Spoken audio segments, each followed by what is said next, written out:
Do not linger at the doors. Take your seats.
Double-cross my heart.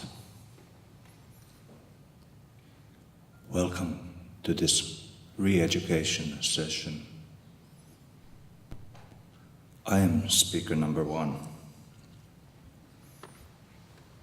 And I want to thank the movement for allowing us to speak today about our earlier views.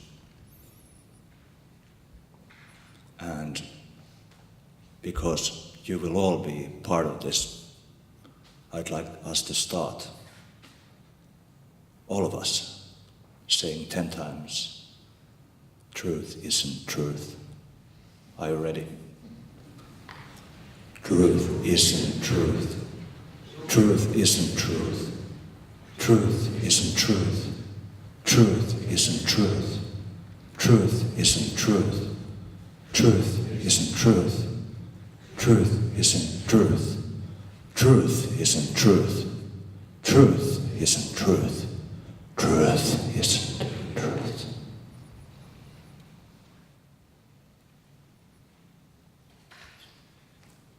In my earlier life, I started researching these matters by looking at stadium rock spectacles, which had totalitarian elements. I used to be more critical then. This is Roger Waters talking about his fears and how he portrayed them through live performance, embodying certain ideologies that I see differently nowadays. We just saw him perform a couple of days ago here in Finland. There was a message for us all, which was later shut down from the stage. What I used to do was qualitative research on these ideologies and how they were portrayed in popular culture through cultural historical contextualization. through interpreting audiovisual source materials, thinking about the intermediate elements between different contents, how the historical elements might be interacting with later elements, and I was especially interested in mass versions of this, such as media spectacles in general.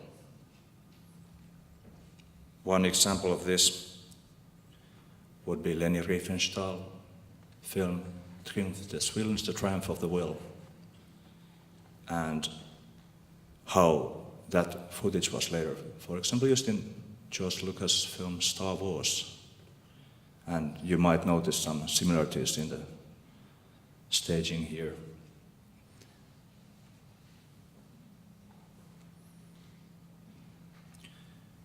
I find fascism very fascinating, even more so nowadays. Susan Sontag wrote about this fascination, and I quote her: "Uniforms suggest fantasies of community, order, identity, through ranks, badges, medals which say who the wearer is and what he has done. His worth is recognized. Competence, legitimate authority, the legitimate exercise of violence. But uniforms are not the same thing as photographs of uniforms. Photographs of uniforms are erotic material, and particularly photographs of SS uniforms." Unfortunately, the movement doesn't have any SS uniforms with us today, but they look wonderful nevertheless. Why the SS? Because the SS seems to be the most perfect incarnation of fascism in its overt assertion of the righteousness of violence, the right to have total power over others and to treat them as absolutely inferior. But in addition to this, I think there's larger dark heritage which we find appealing, the dark elements of our European culture. And of course, this lure, this dark and sexual thing has attracted also many performers in popular culture. Let us consider rock music. Number 8. Trample the weak, hurdle the dead. Thank you. So there's Motorhead's Lemmy Kilminster, Jimmy Page from Led Zeppelin, Brian Jones of the Rolling Stones, and of course Keith Moon of The Who, all being playful with this material. Maybe Lemmy more for the aesthetic and thrill of it. He even owned a tank, as we can see from the image.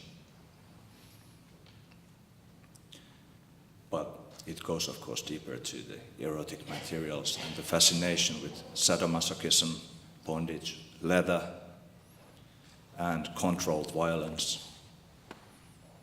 Ilsa, she-wolf of the SS, man's epic.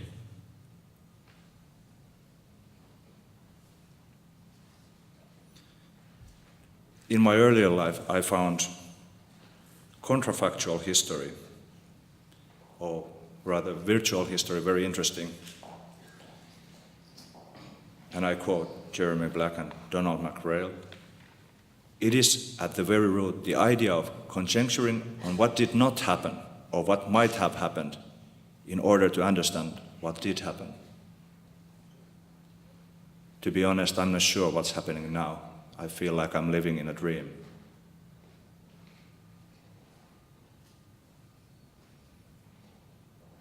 Let us consider alternative futures and alternative past futures.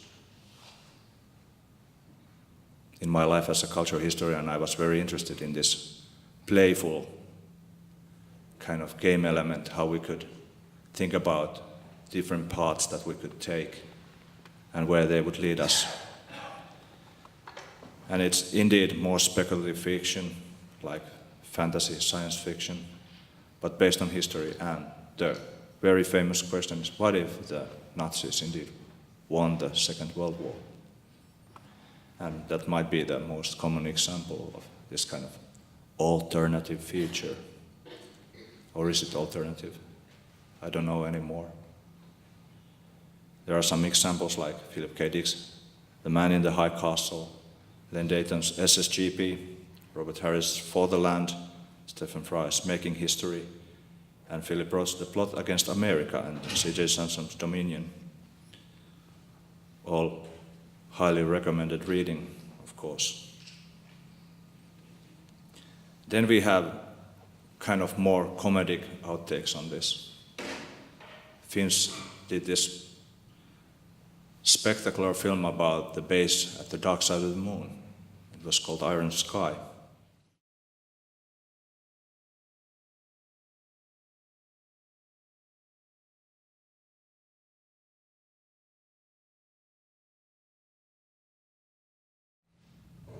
Truth isn't truth, but maybe the idea that every president that starts a war gets re-elected, there is some grain of truth. There will be a sequel, of course, with a lot more dictators in it. Looking forward. And when we think about this, past, futures, and fantasies, we can't really forget the computer games, digital culture, the original Castle Wolfenstein from 1981. There were Nazis there. How could you say it from those pixels? Of course, the Nazis had a swastika.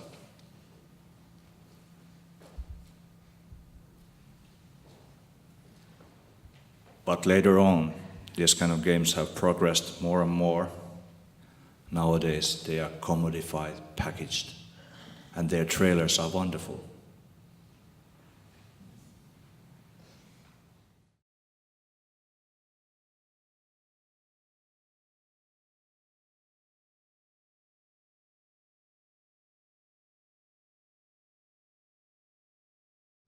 And I have to say, I like these trailers even more than the actual games because they are just, you go and shoot people, which is of course very nice, but what is in these trailers is remarkable. We all remember, for example, Lassie, the kind dog that came to help.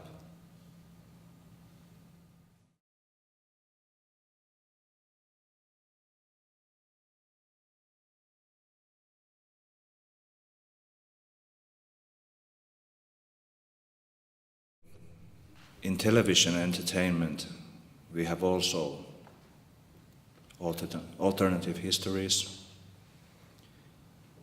And I quote journalist Sam Edwards, "History is remade and reimagined. We are the most persistent Anglo-American what-if nightmare, Nazi victory."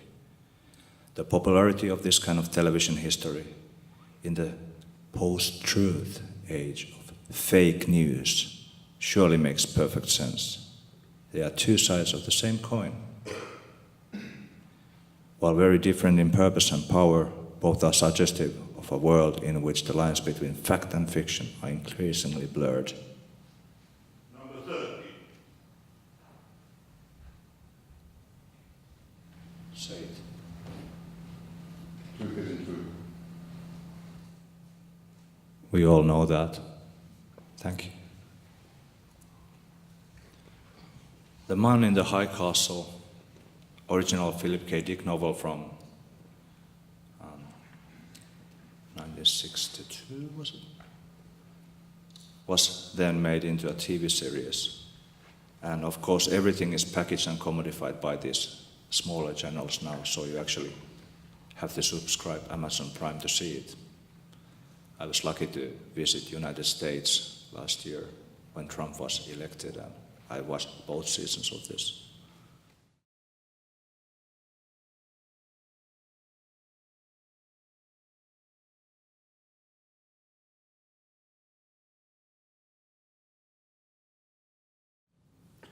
As you can notice, I have a deep affection for trailers. Sometimes they are much more interesting than the actual product. Here I'm kind of dubious. The series is worth seeing. Not only for the plot line, which comes from Philip K. Dick and then is developed from there, but also for the architectural marvels of the second season. We actually get to see what could have been if Albert Speer and Hitler got their Germania capital plans fulfilled. It truly looks wonderful, doesn't it?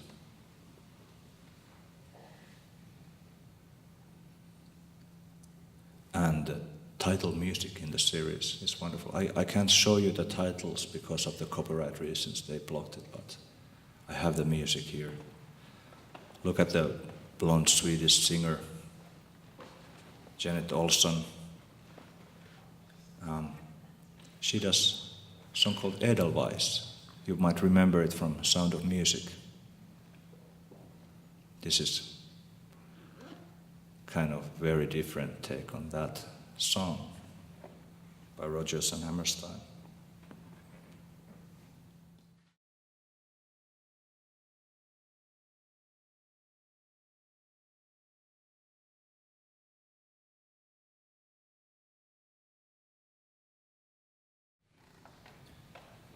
Sam Edwards continues. At the very end of his story, Philip K. Dick, the author, confronts the reader with a revelation. The reality of an Axis victory is a myth, and the counterfactual histories of Allied victory authored to Nazi irritation by the mysterious man in the high castle are instead the truth. It is a skillful plot device, arresting and jolting. It also invites a troubling thought. If the man in the high castle writes the truth from deep within a myth, what does this mean for Dick's own relationship with and to the 1960s? Does it suggest that Dick was similarly in a high castle and that his counterfactual vision of Nazis in New York contained a truth of sorts? Even if we know that truth isn't truth. I'm gonna skip this television series from Britain. It's kind of boring, but I think this quote is worth reading. It's from Stuart Heritage, who did a review on the series. I don't even know if SSGP deserves to be called a costume drama, since it's technically existed in an alternate universe. But what the hell, it makes the list simply because it was so staggeringly dismal to see true. Apparently, had the Nazis occupied Britain, their first action would have been to paint everything khaki brown and force everyone to talk in barely audible emphysemic whispers in one-on-one conversations about nothing that are so awful you end up cursing John Logie Baird for inventing the television. And I hope that the Brexit reality doesn't end up feeling like that. Number 11. It's good to trust others, but not to do so is much better. I agree.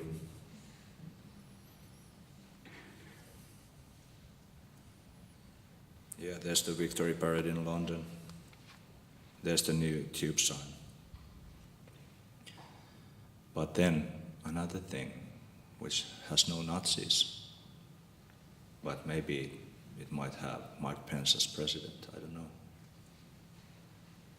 The Handmaid's Tale by Margaret Atwood was also made into a TV series. Let's take a look at the reality of Gilead.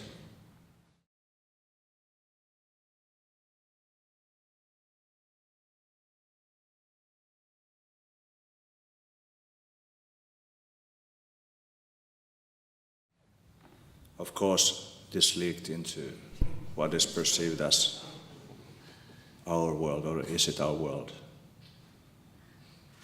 It seems that somehow Trump is involved.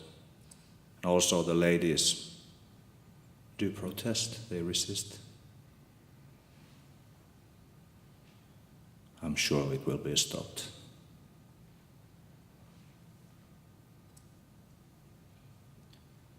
Sheldon Wallin has talked about inverted totalitarianism. And I quote, while the versions of totalitarianism represented by Nazism and fascism consolidated power by suppressing liberal political practices that has sunk only shallow cultural roots. Superpower represents a drive towards totality that draws from the setting where liberalism and democracy have been established for more than 2 centuries. It is Nazism turned upside down, inverted totalitarianism. While it's a system that aspires to totality, it is driven by an ideology of the cost-effective rather than of a master race, herrenfolk, by the material rather than the ideal. The material. Last clip. Trump and Bane from Batman.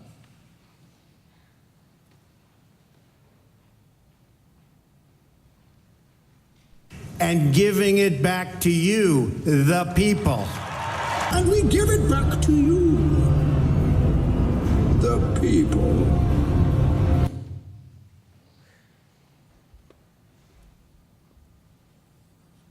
And I live with this image for no particular reason.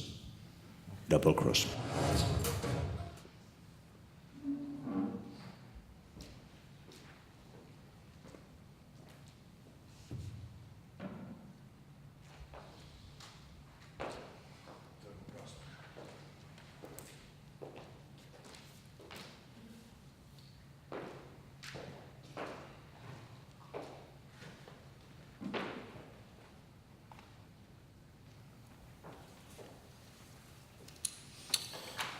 Double-crossed my heart.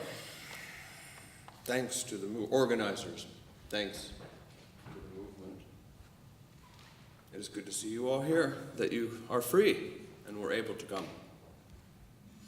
I was assigned this paper and I wrote it by the deadline. It has been checked.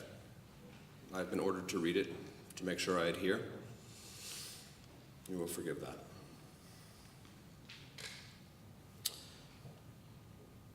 On a note of preface, I would like to honor Skuld today on this special celebration. The youngest of the Norns, being a Valkyrie of the giant Jotun race. It is she who decides the fate of the warriors and collects them, take them to the light of Valhalla, or leaves them for the darkness of hell.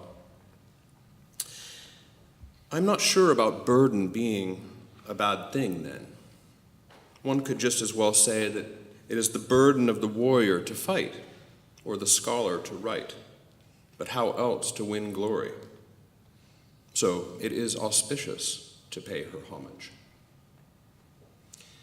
The Viking ethos is an appropriate place to start this talk, as Norse mythology informs the great majority of the symbols that we will be talking about today. The Nordic alt-right sees itself in this tradition, which is largely framed in terms of struggle. Again, this is not necessarily a bad thing. It's just a fact, and there is no hope of anything other. Until the eventual apocalypse, fights must be fought every day. But what is this Nordic alt-right we are talking about here? It comprises a collection of groups spanning decades in different northern countries, more or less active, ranging in their extremist views. As a broad rubric, they may all be considered as belonging to the neo-folkish movement, a term introduced by the historian Nicholas Goodrick Clark to describe their ethnocentric defense of white identity, often accompanied by belief in esoteric forms of religion and neo-paganism. Instead of a red line running through this presentation, then, it is more accurate to see it as a rope made up of multiple strands. The appropriation of Nordic symbols has at least 3 different aspects: religious, nationalistic, and based on bloodline. As we will see, their intertwinings are visible both historically and in the present day, evidenced plainly, for example, in such groups as the Nordic resistance movements and Soldiers of Odin, both of which are pan-Scandinavian but maintain active chapters in Finland. One of the most outwardly striking features of these groups is their incorporation of visually striking symbols with historical religious significance, just as was done by the Nazi Party 40 years ago. These symbols include Norse runes and motifs, like Mjolnir, Thor's hammer, or the Valknot, and even the swastika and its cousin, the Sonnenrad. As ornamentation, they appear on clothing and jewelry, flags and banners, and they are used online in closed forums and for public dissemination in memes. The most devoted followers will even tattoo them on their bodies, although this practice is supposedly declining as extreme alt-right adherents have found an advantage in blending into society like shades. The NRM, they are a neo-Nazi group with members across Sweden, Norway, and Finland. Their platform, so to speak, calls for the creation of a Nordic nation that is racially pure. They have a history of serious violence, both randomly and at demonstrations. While their organization was outlawed by the Finnish government in 2017, in Sweden they have their own political party. They number in the hundreds to thousands. Their decision to use runes as their symbol was intentional in several ways. First, they sought something new, different than what was used by previous governments. An article on their Nordfront website explains, while in our situation and working purposefully to prepare for the imminent victory, neither did the Nazi Party use the symbols of either the former Weimar Republic or the ancient empire. Indeed, they knew better than using symbols of the state they are in rebellion against and which they want to replace with something new and vigorous. It continues passionately. We look forward. We do not look back and dream about the glory days of yore. We look forward to making it our own. There appears to be some confusion here. These runes were used before. Tyr was the rune chosen for Hitler's leadership school, and putting a box around it with Inguz does not change it much. Furthermore, it could be argued that the appropriation of ancient symbols is done precisely to invoke the glory days of yore. Yet, this is where it's necessary to separate nationalism from religiosity. The significance of that latter aspect is ahistorical and timeless, unspoiled, pure, no matter who has used it. The inherent value of the symbol can be harnessed for the current endeavor. The handbook of the Nordic resistance movement explains the idea behind their symbol. The Tyr rune symbolizes boldness, sacrifice, battle, and victory. The Ing rune symbolizes fertility, creativity, but also determination and focus. The symbol is filled with a green field that stands for our connection to nature and its eternal laws. The white bar symbolizes our race. The black color of the runes imparts structure, order, and discipline. The very process of working with runes, fusing them, giving them interpretation, is significant in the religious context. Runes do not give their meaning easily. Their impenetrability was something that even the All-Father Odin experienced, and his ordeal to understand them was terrible. Interpreting the Völuspá poem of the Edda, Neil Gaiman writes, Odin knows many secrets. He gave an eye for wisdom. More than that, for knowledge of runes and for power, he sacrificed himself to himself. He hung from the world tree, Yggdrasil, hung there for 9 nights. His side was pierced by the point of a spear, which wounded him gravely. The winds clutched at him, buffeted his body as it hung. Nothing did he eat for 9 days or 9 nights, nothing did he drink. He was alone there, in pain, the light of his life slowly going out. He was cold, in agony, and on the point of death when his sacrifice bore dark fruit. In the ecstasy of his agony, he looked down, and the runes were revealed to him. He knew them and understood them and their power. The rope broke then, and he fell screaming from the tree. Number 15. Death solves all the problems. No math, No problem.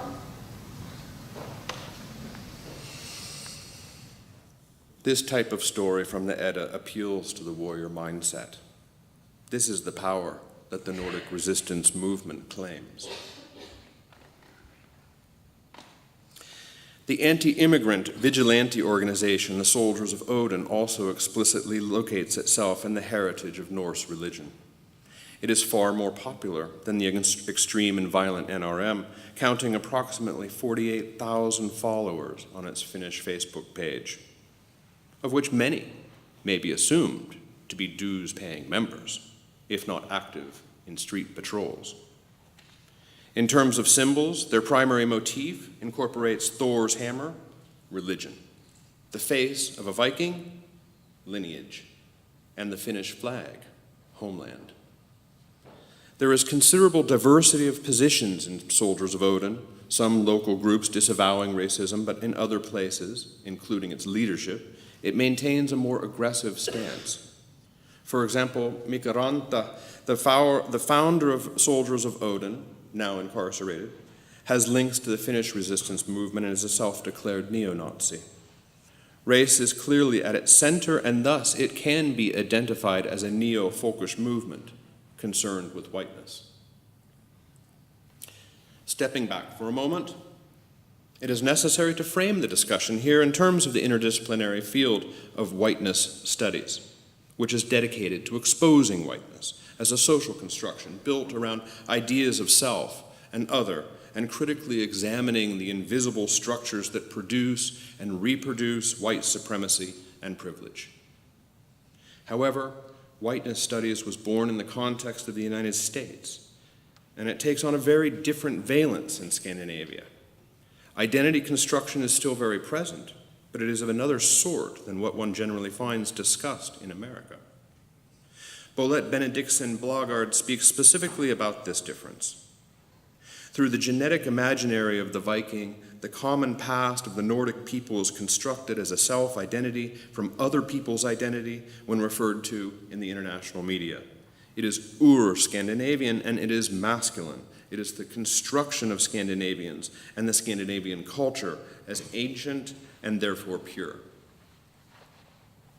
In ideologies of the alt-right, whiteness can refer to a variety of things, to the color of one's skin, bloodline, to the purity of one's heart, spiritual quality, or to the character of the land itself, nation. But things are not so simple, and that is why I speak of shades of whiteness. Whether one looks at the neo-folkish movement here, today, or the folkish movement in Germany in the 1920s, or even the 11th century, white and dark are intertwined. Juxtapositions do not diminish power, but exalt. Wearing black hoodies, jeans, jackets, bandanas, warriors in black do not see themselves as evil. The darkness of the outer appearance reflects a fierce attitude toward life. This inversion is mirrored in the land, the extremes of its seasons, the turning of dark to light.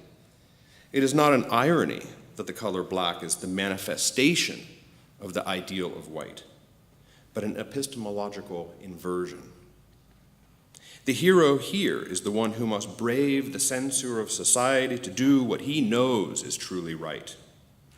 Heinrich Himmler observed this when he said, "I know there are many people who fall ill when they see this black uniform. We understand that and don't expect that we will be loved by many people." It is tempting to define this epistemological inversion in psychological terms, as admiration of warrior culture epitomized by fierce Norsemen and exalted in the aesthetics of fascism, the Third Reich. As Blågård notes, the fascination with Vikings can be paralleled with what Susan Sontag identified as the love for and the aesthetics of the noble savage in fascist imaginary. Yet, the symbols themselves reveal a much longer juxtaposition and reversal. This is certainly the case when reading the runes, but white and black is seen as well in the case of the alternately named sun wheel, the Sonnenrad, or the black sun, Schwarze Sonne. one must also be cautious with limiting the idea of Nordic. One could say, as a concept, Nordic per se dates to the 19th century and the nationalist romantic movement. Quote, national as well as Nordic identities are phenomena of discourse constructed at distinctive junctures in time and for specific purposes. Yet the genus of the ideal of the North, expressed in the three aspects of symbols mentioned above, existed far, far earlier. This is where the historical lens is helpful. Number 13. Better to kill an innocent by mistake than spare an enemy by mistake. In Greek mythology, the distant land of Hyperborea features as the place where Apollo spends his summers and the sun shines 24 hours a day. To Greek explorers, the far northland was known as Thule, or the place where the sun goes to rest. The extremes of light and dark were known already then. Thule has been alternately located in Iceland, Greenland, Orkney, or Shetland, Saaremaa, and Smøla. However, the exact location doesn't really matter. For identity construction, it was even better that it was open. This was the case, for example, with the Thule Gesellschaft, the folkish society that proved so formative for future members of the National Socialist German Workers' Party. The mythical locus of Thule pointed to a place of primal racial purity. Since the time of the Vikings, the Nordic runes had been connected with the power of the land and engraved on large slabs of granite. In the 16th century, Johannes Boreas began to make sense of them, and he was the first to publish a collection of drawings of the glyphs incised on these runestones. Even at this early stage of their understanding, the themes of nationhood and bloodline also were tightly interwoven with these religious symbols. For one, Boreas himself possessed tremendous political influence, being the personal tutor of King Gustavus Adolphus and Crown Princess Christina. He was also a key figure in Gothism, which connected the bloodline of the Swedes with the Goths of legend to highlight the greatness of the nation. But the primary aspect of the runes for Boreas was their religious significance. Out of the 663 rune stones that he copied, he assigned specific qualities to a select number of them, the 15 so-called Adol runes, to function as a soteriological roadmap based on the Kabbalistic tree of life. In effect, the runes were explained to symbolize the ascent of Christ / Odin. This marks another sort of syncretism, of course, in a path that the adept may follow. As Kenneth Granholm has noted, for Boreas, the Adol runa functioned as both a symbol of and a map to God. This was perhaps the first appropriation of the Norse symbols. This fusion of occult, nationalist, and racial aspects of symbols would appear again several centuries later in the work of Guido von List, an Austrian writer who saw in folk culture an ancient pagan wisdom. Connecting the burgeoning 19th century pan-German movement with his personal belief in Odinism, he envisaged a great purging of degenerate society. The pure Aryo-German line had been more or less depreciated in ratios of blood mixing, with the aim of a new and glorious nation. Significantly, von List popularized the swastika, calling it the Hakenkreuz or hook cross, and used it as the symbol for his Armanenschaft secret society created to lead the race war.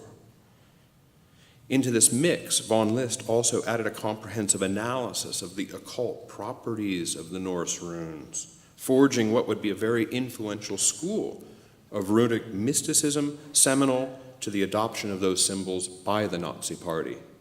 It must be noted that Adolf Hitler did live in Vienna when List's publications were coming out. Outside of interest in the occult meaning of the Norse symbols, one can also point to the long tradition of runology and ideographic studies, Sinnbildforschung, in the European Academy. Although its roots were in Germany, Scandinavian scholars had mastery when it came to understanding these glyphs. The turn of the 20th century witnessed increased scholarship and interest but also an attempt to claim symbols for ideological ends. A key example of this is the swastika.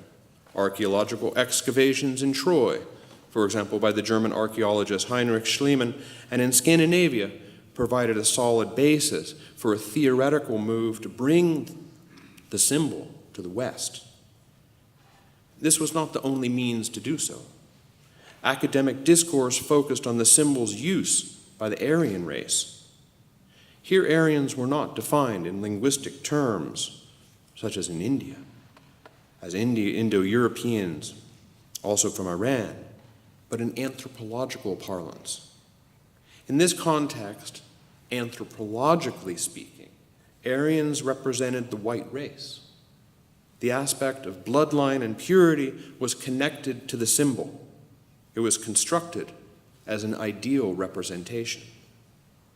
As the professor of cultural and political history, Malcolm Quinn, explains, the Aryanization of the swastika in the 19th century was the most purely symbolic gesture of all, since its tendency was to expunge and censor all those factors which were foreign to the pure form of the image, and thus to a pure manifestation of the symbolic representation.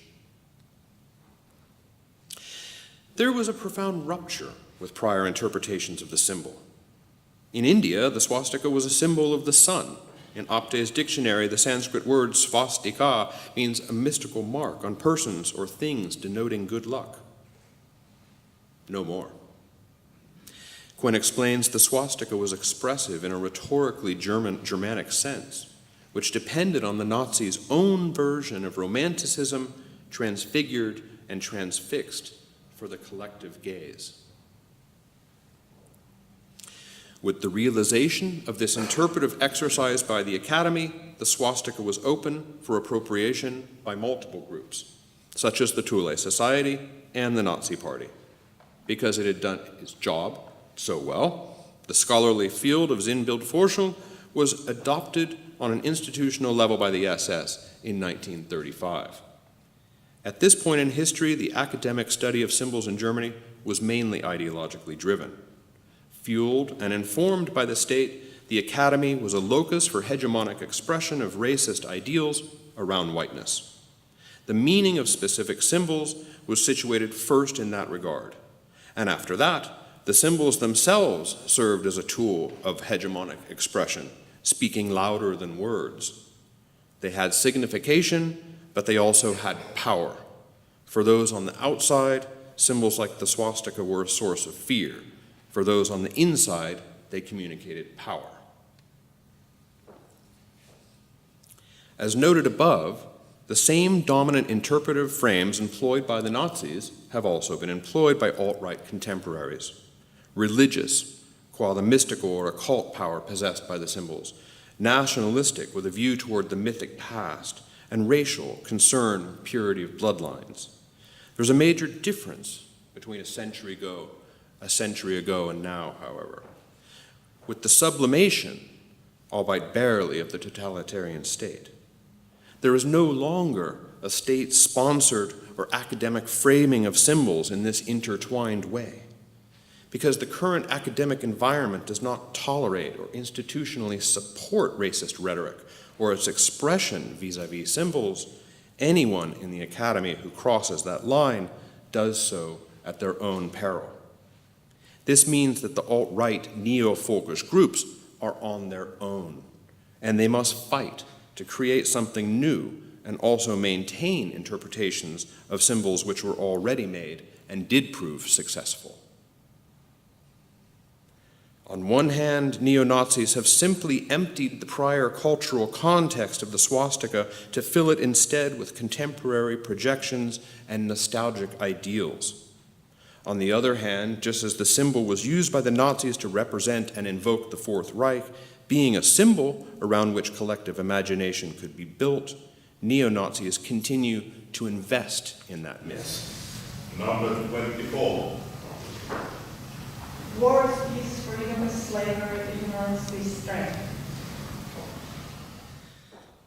I would like to briefly comment now on some of the other symbols that the Nordic alt-right has appropriated.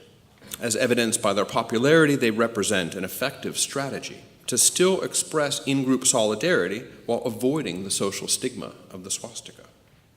It's very important to note here, however, that these symbols are interpreted in very different ways by other religious groups, neo-pagans included, who do not subscribe to nationalistic or bloodline aspects of symbology. As such, they are a source of pain and contested meaning. The swastika was not the only place where appropriation may have changed the original meaning of the symbol. This is the case with the symbol formed of interlinked triangles, which appears in picture stones of Gotland and matches the description of the heart of the giant Hrungnir, who in Norse mythology was felled in an epic battle with Thor. This giant's heart was described as having a particular spiky, three-pointed design. A giant, the enemy. More recently, however, this symbol has been interpreted as the Valknot, or knot of the slain, the knot of the noose going around your neck. Held as a representation of the afterlife, it's associated with Odin, and for this reason it has been appropriated by Odinists as a sign of their willingness to fight to the death for their god. The Wolfsengel. This symbol originated in the 12th century at the latest. It came to be associated with the much older Iwaz rune, going back to the 2nd century, it's believed. This was done by Guido von List, as well by the Nazis. In this blending, the fused symbol was informed by ideology of the Nazis, and it inspired fearlessness amongst the soldiers, drawing on the apotropaic power to drive away enemies. Its legendary power was supposedly strong enough to keep wolves at bay. In this picture here, you have two sides. You have its use by the white Aryan resistance, and on the other side you have an artist who does not claim racist views, who has chosen to protest and contest its meaning. The Tursan Sudan, this prehistoric symbol, heart of the octopus, otherwise known as the Mursun Sudan, heart of the walrus, incorporates a swastika in the middle, and thus it is a perfect image to disguise ideological beliefs in a mythical context. In antiquity, the symbolum was veiled so that its true meaning was not immediately apparent. The uninitiated observer could no longer understand the statement so encoded. This was the case, for example, with the crux gamata form of the swastika featured on early Christian tombs. Not only was it a disguised form of the cross, representing light and eternal life, but it also signaled to neophytes in a covert way during that time of persecution and danger that this was some place that rituals might be had. This can be seen as a modern version, the Tursan Sudan, a modern version of the symbolum. Instead of a cross hidden inside of a swastika, the swastika is hidden inside the heart motif. Finally, we have the Sonnenrad. This symbol was used as a floor design at Wewelsburg Castle in the Third Reich for occult rituals conducted by Heinrich Himmler, much in the same way as a pentagram or a magic circle is used by magicians. Of early Norse provenance, the symbol has assumed importance in contemporary times, however, again as an alternative to the swastika. Like the swastika, however, it is dynamic, not static, swirling, spinning, autokinetic. It has its own force, like a hypnotic power, which can capture.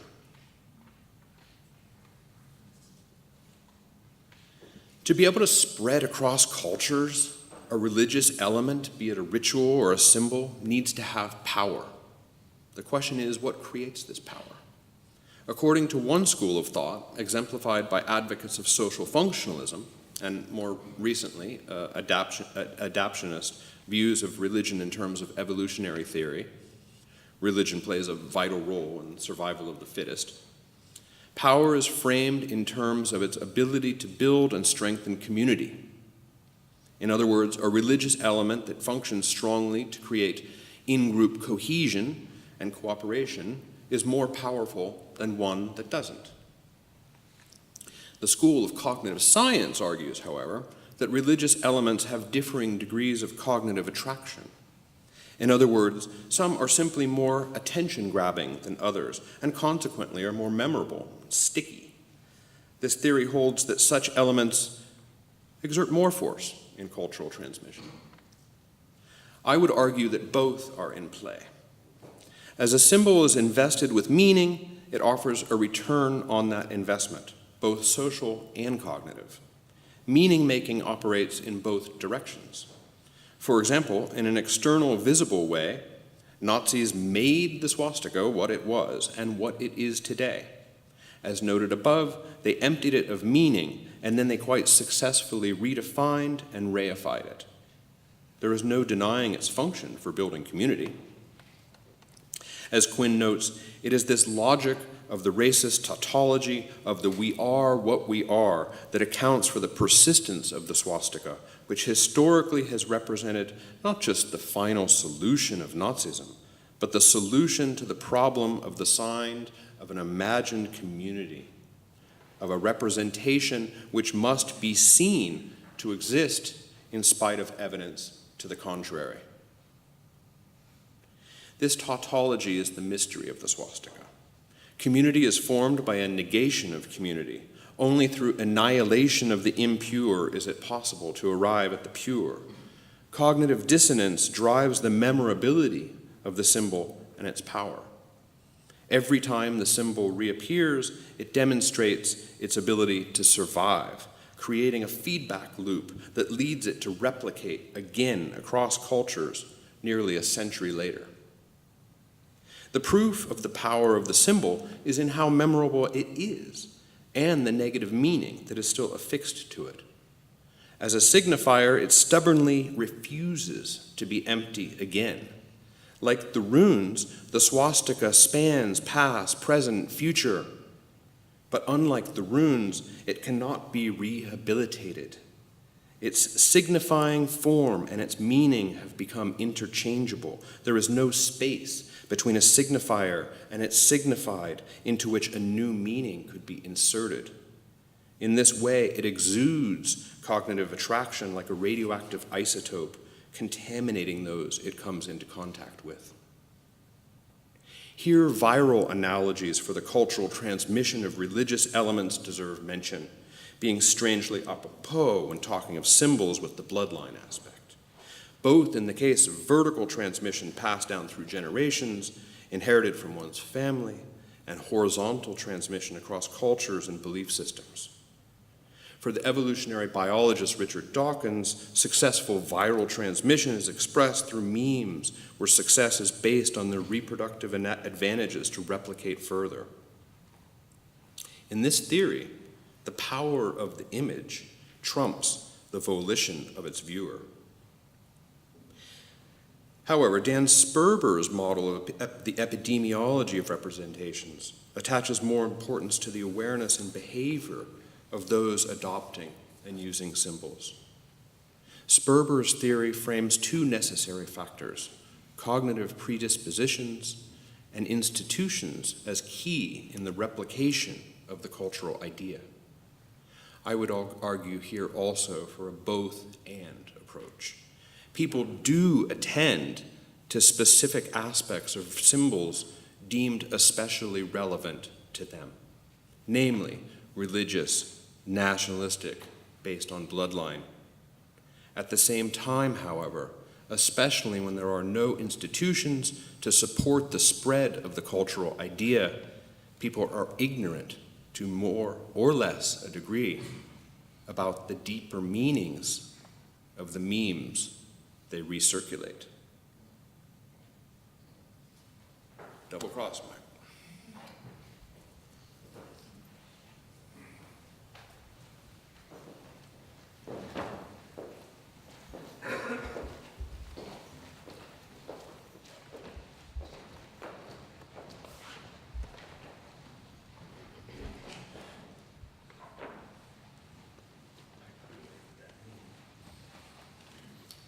I'm speaker number 3, double cross my heart.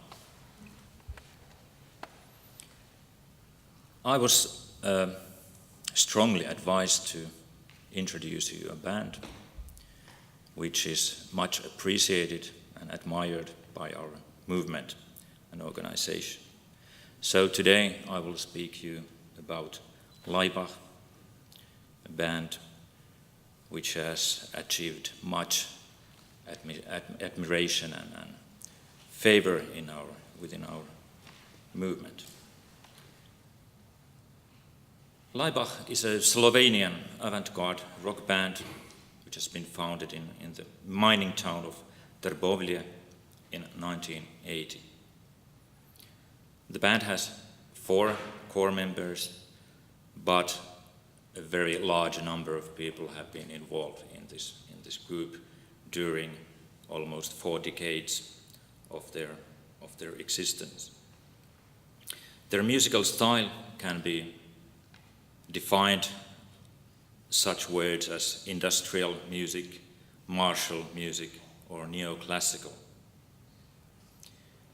But this is not about only a musical group. Laibach is part of a larger collective called Neue Slowenische Kunst, New Slovenian Art, which is composed of many different artists and rock bands and performers. Laibach's early musical style was industrial. It had heavy rhythm with roaring vocals and sound of the machines. Laibach's visual imagery has been described as radically ambiguous. It mixed Nazi symbols with socialist realism. On the upper left corner you can see their insignia, the sign which was used even those days in Yugoslavia when their own title Laibach was forbidden by the authorities. They adopted Malevich's very famous black cross and combined it with several industrial symbols like the hammer and the gog here, which is seen. So during the Yugoslavian days, the band was criticized as enemies of the people, and they remained as some kind of dissident group until the mid-1980s. And here's one picture of them from the early days, early 1980s. And here's the manifesto they wrote in 1982. Laibach is the realization of the universality of time. Our organized activity is intense agitation and permanent systematical propagandistic and ideological offensive. In keeping with this, our basic orientational standpoints are constantly being discussed and revised. Thus, the program is not a theory of dogmas, but is continuously being amended, subject to dynamic transformation, constant revision and redefinition. A complete manifesto-like versions, therefore, does not exist, but the basic theses and program documents are formulated and systemized in several regional groups and concentrated in them through the 10 items of the covenant. These 10 items represent the fundamental program of Laibach Kunst doctrine. This is very typical from those days because they were not able to express them freely, and they were only able to give such kind of definitions of their work in Yugoslavia. Here are one discussion with the West German music magazine Specs from 1984. Question: whenever I read a review of one of your concerts, I have the feeling that the critics have problems with your image, your ideological platforms and political connotations. Why do you think people are so serious at your concerts? They are not sure whether you are fascist or not. At least it was like this in Germany. And your performance in Hamburg, despite the exceptional concert, a lot of people left the concert hall. How do you explain this? Do you like it if the reaction of the public is so strong, stronger than for any other group? Answer. Our expression is multi-layered, so that in only one confrontation with it, it is not possible to completely confront its structure.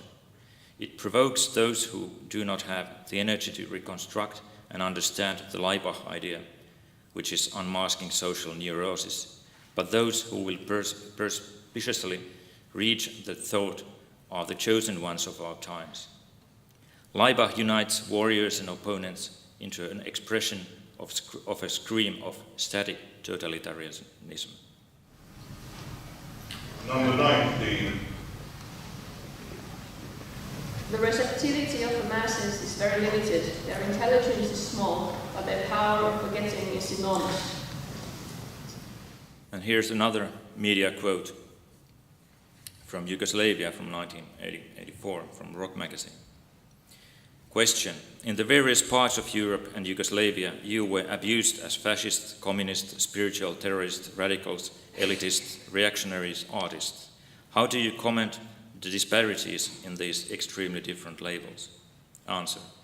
If need be, we allow ourselves the luxury of being aristocrats and plebeians, reactionaries and revolutionaries, legal and illegal, as we see fit according to the place, time and environment in which we must work and act.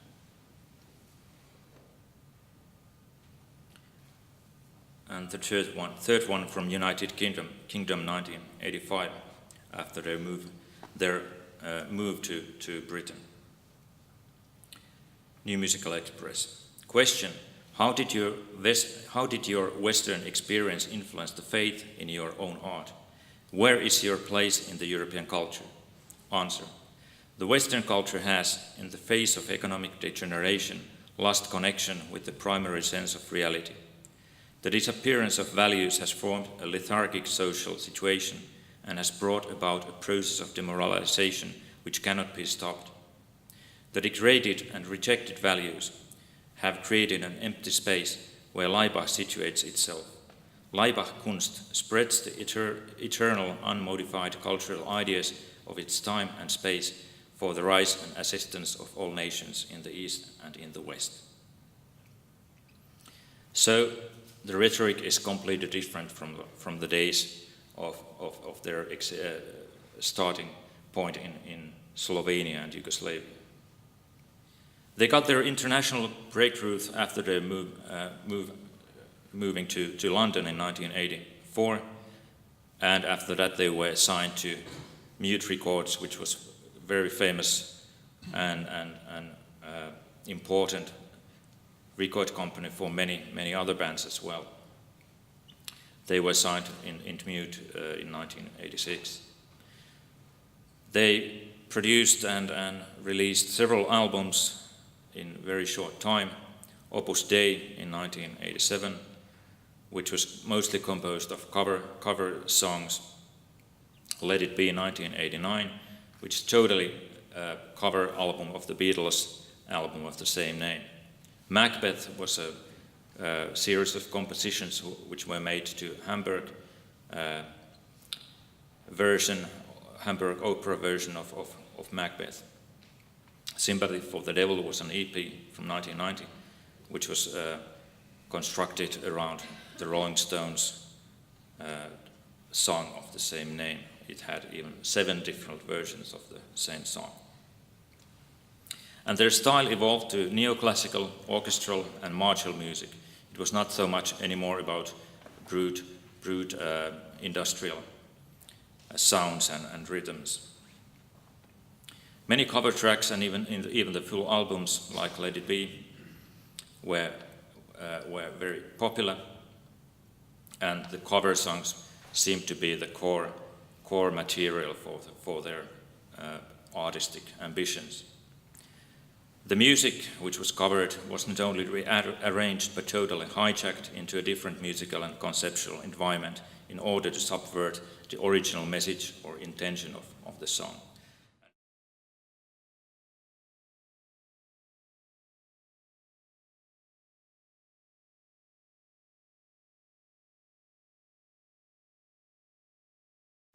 After these initial successes, They became quite famous also in Western world, in Europe and America. And they achieved this commercial success also mostly with these cover songs and cover albums. But since then they have been producing lots of different kind of conceptual albums, like Capital in 1991, which was about capitalism and some totalitarian aspects of that. In 1996, for example, Jesus Christ Superstars, which was about all the deities and gods in general.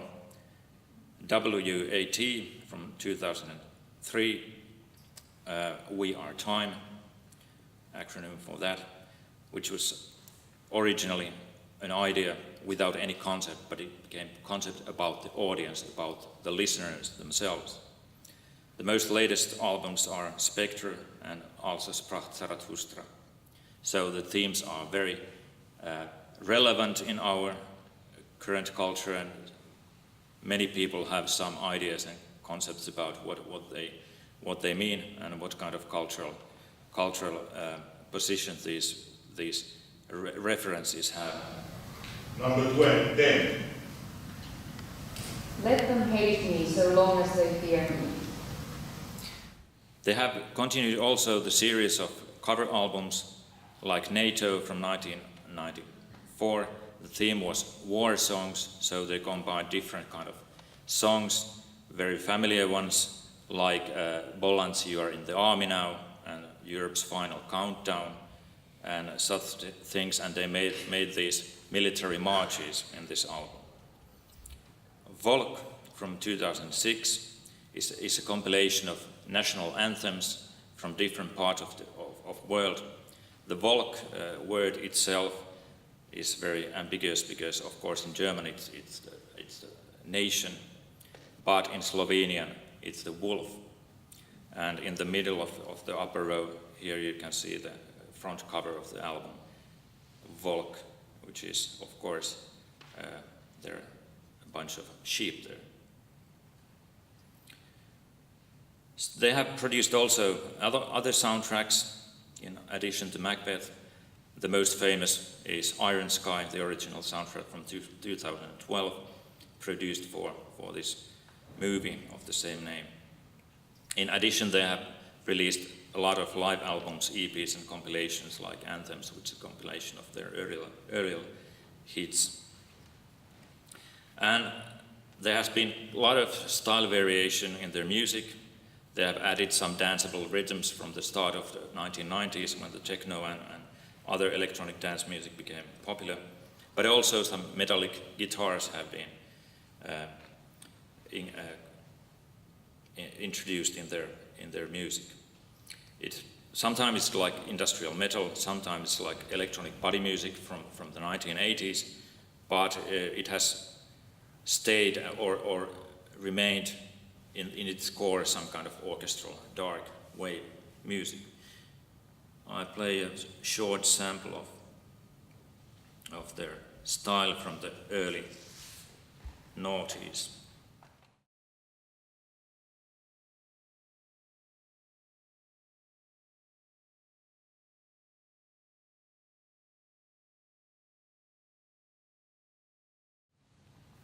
Here's a couple of pictures. The left picture is from a quite recent book written about Laibach. So the academic interest has been growing on since they're becoming more popular in the 1990s. And one quite recent picture of their performance.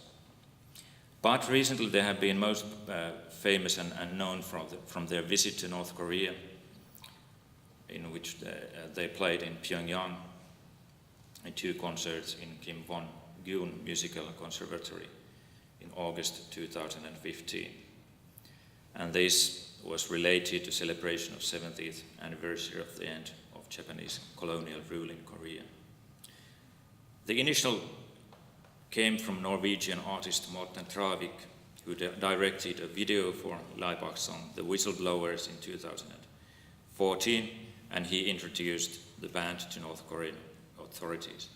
Travik also filmed with Ugis Oltte a documentary Liberation Day about Laibach's concerts and a visit to Pyongyang. And this has been quite well covered in different media in the West, of course, but I play you one clip of this Liberation Day movie, which is performing the Whistleblower song live.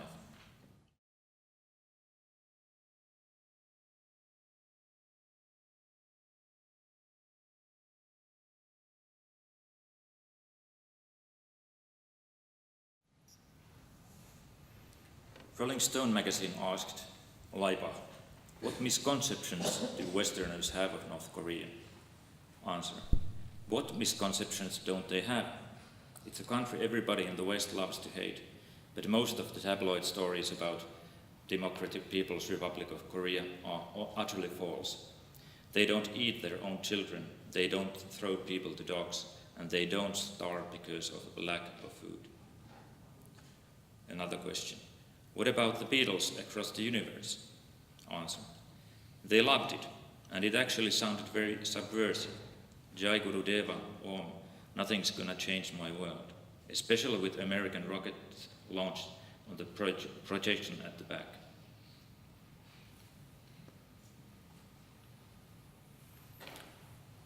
Laibach explore, imagine, and question the symbols and characteristics of totalitarian ideas. Their own position remains ambivalent.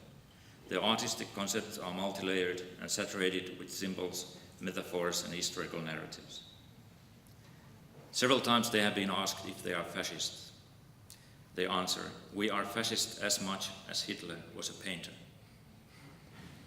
Laibach cultivate parody and irony not only to mock totalitarian regimes. They invite us to explore the collective desire for conceptual, visual, and oral totalities. Laibach claimed that totalitarian aesthetics and the dream of total power are inherent and inescapable part of art, entertainment, economy, and politics, even in liberal democracies. Totalitarian mindset is part of us, but we don't always realize or understand it. Therefore, totalitarianism may return in many colors and shapes. Thank you.